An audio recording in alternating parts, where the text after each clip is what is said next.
السلام علیکم ورحمۃ اللہ وبرکاتہ۔ نیکیاں گنی نہیں بلکہ تولی جائیں گی۔ آج میں اس نقطے پر روشنی ڈالنے کی کوشش کروں گی۔ اللہ تعالیٰ قرآن میں یہ نہیں فرمایا کہ قیامت کے دن نیکیوں کو گنا جائے گا، بلکہ اللہ تعالیٰ نے یہ فرمایا ہے کہ نیکیوں کو تولا جائے گا۔ کس قدر حکمت ہے اس میں کہ اب معاملہ سب کے لیے برابر ہے، چاہے امیر ہو یا غریب، معذور ہو یا صحت مند، معاملہ گنتی پر نہیں بلکہ وزن پر ہے۔ اور نیکیوں کا وزن بڑھانے والے اسباب سب کے لیے برابر طور پر میسر بھی ہیں۔ بنیادی طور پر 3 چیزیں ہیں جو انسان کی نیکیوں کا وزن بڑھاتی ہیں۔ سب سے پہلی چیز نیت ہے۔ انسان کی نیت خالص ہونی چاہیے۔ مطلب جیسا ہم کہتے ہیں نا کہ پیور گولڈ، اس میں کچھ ملا ہوا نہیں ہے، یا پھر پیور ملک، اس میں پانی مکس نہیں ہے، اسی طرح انسان کا ہر کام صرف اور صرف اللہ کو خوش کرنے کے لیے ہونا چاہیے۔ نیکی کرنے سے پہلے بار بار اپنی نیت کو ٹٹولیں کہ کہیں میں کسی اور کو تو خوش نہیں کر رہی، مخلوق میں اپنی عزت تو نہیں بڑھا رہی، کیونکہ سیکنڈز میں نیتیں بدلتی ہیں۔ مثلا ایک شخص نہایت عاجزی کے ساتھ نماز پڑھتا ہے اور اس کے ساتھ کے فرینڈز آپس میں باتیں کرتے ہیں کہ ماشاءاللہ یہ بہت پابندی کے ساتھ، خشوع و خضوع کے ساتھ نماز پڑھتا ہے۔ یہ تعریف سن کر وہ انسان خوش ہو جاتا ہے، اور پھر جو وہ اللہ کو راضی کرنے کے لیے نماز پڑھتا رہا، اب وہ لوگوں کی رضا کے لیے، لوگوں کو خوش کرنے کے لیے، شو آف کے لیے نماز پڑھتا ہے تاکہ لوگ اس کی تعریف کریں۔ تو ایسی نیکی کا تو کوئی فائدہ ہی نہیں۔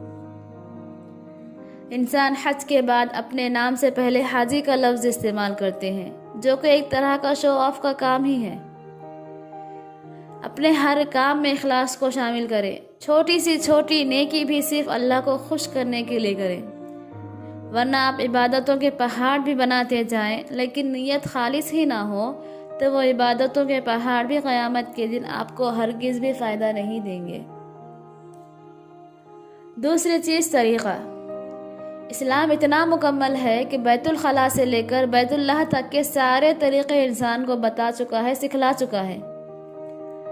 جب بھی آپ نیکی کرنے لگیں تو یہ ضرور دیکھیں کہ اس کام کے لیے اللہ تعالیٰ کا کیا حکم ہے اور رسول صلی اللہ علیہ وسلم کا کیا طریقہ تھا کہ اس کے بالکل اسی کے مطابق کیا جائے۔ یعنی نیکی قرآن و سنت کے مطابق ہی قبول ہوتی ہے۔ مسنون طریقے سے کی جائے گی تو ہی نیکی میں وزن پیدا ہوگا۔ مثلا ایک شخص چوری کرتا ہے اور وہ اس چوری کے مال سے غریبوں کی مدد کرتا ہے، تو کیا یہ نیکی، یہ عمل صحیح ہوگا؟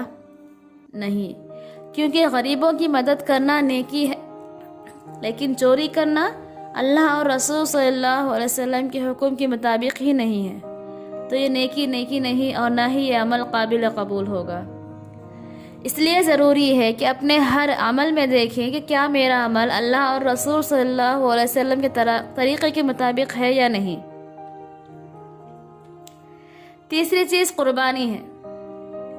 آپ جو بھی نیکی کرتے ہیں اس کے لیے آپ کو کس قدر قربانی دینی پڑی ہے، اس میں آپ کے لیے کس قدر جانی اور مالی تکلیف ہے۔ یہ تکلیف یا مشقت جتنی زیادہ ہوگی اتنی ہی زیادہ آپ کی نیکی بھی بھاری ہوگی۔ مثلا ایک بھوکا شخص اپنی ضرورت کی روٹی صدقہ کر دے تو اس کا ثواب کسی ارب پتی کے صدقے سے زیادہ ہوگا۔ جب بدن ٹوٹ رہا ہو اور سردی کا موسم ہو اور سخت ناگواری کے باوجود آپ اٹھ کر نماز پڑھ لیں تو آپ اندازہ نہیں کر سکتے کہ وہ نماز کس قدر قیمتی ہوتی ہے۔ سردی کا موسم مومن کے لیے موسم بہار ہوتا ہے۔ حضرت ابن مسعود رضی اللہ تعالیٰ عنہ فرماتے ہیں کہ سردی کو خوش آمدید، اس موسم میں برکتیں نازل ہوتی ہے کہ تہجد کے لیے رات لمبی ہو جاتی ہے اور روزے کے لیے دن چھوٹا ہو جاتا ہے۔ آپ بھی ان خوبصورت دنوں اور راتوں سے ضرور فائدہ اٹھائیں۔ اب آخر میں ایک حدیث بیان کرتی ہوں کہ حضرت ابو ہریرہ رضی اللہ تعالیٰ عنہ سے روایت ہے، رسول صلی اللہ علیہ وسلم نے فرمایا، 2 کلمے ایسے ہیں جو زبان پر ہلکے پھلکے اور میزان عمل میں یعنی ترازو میں بڑے بھاری ہیں، اور اللہ رب العزت کو بہت پیارے ہیں۔ سبحان اللہ و بحمدہ، سبحان اللہ العظیم۔ نیکیاں ہی ہیں جو انسان کے ساتھ جائیں گی، تو کوشش کریں کہ آپ اپنی ہر چھوٹی سی چھوٹی نیکی کو وزن دار بنائیں۔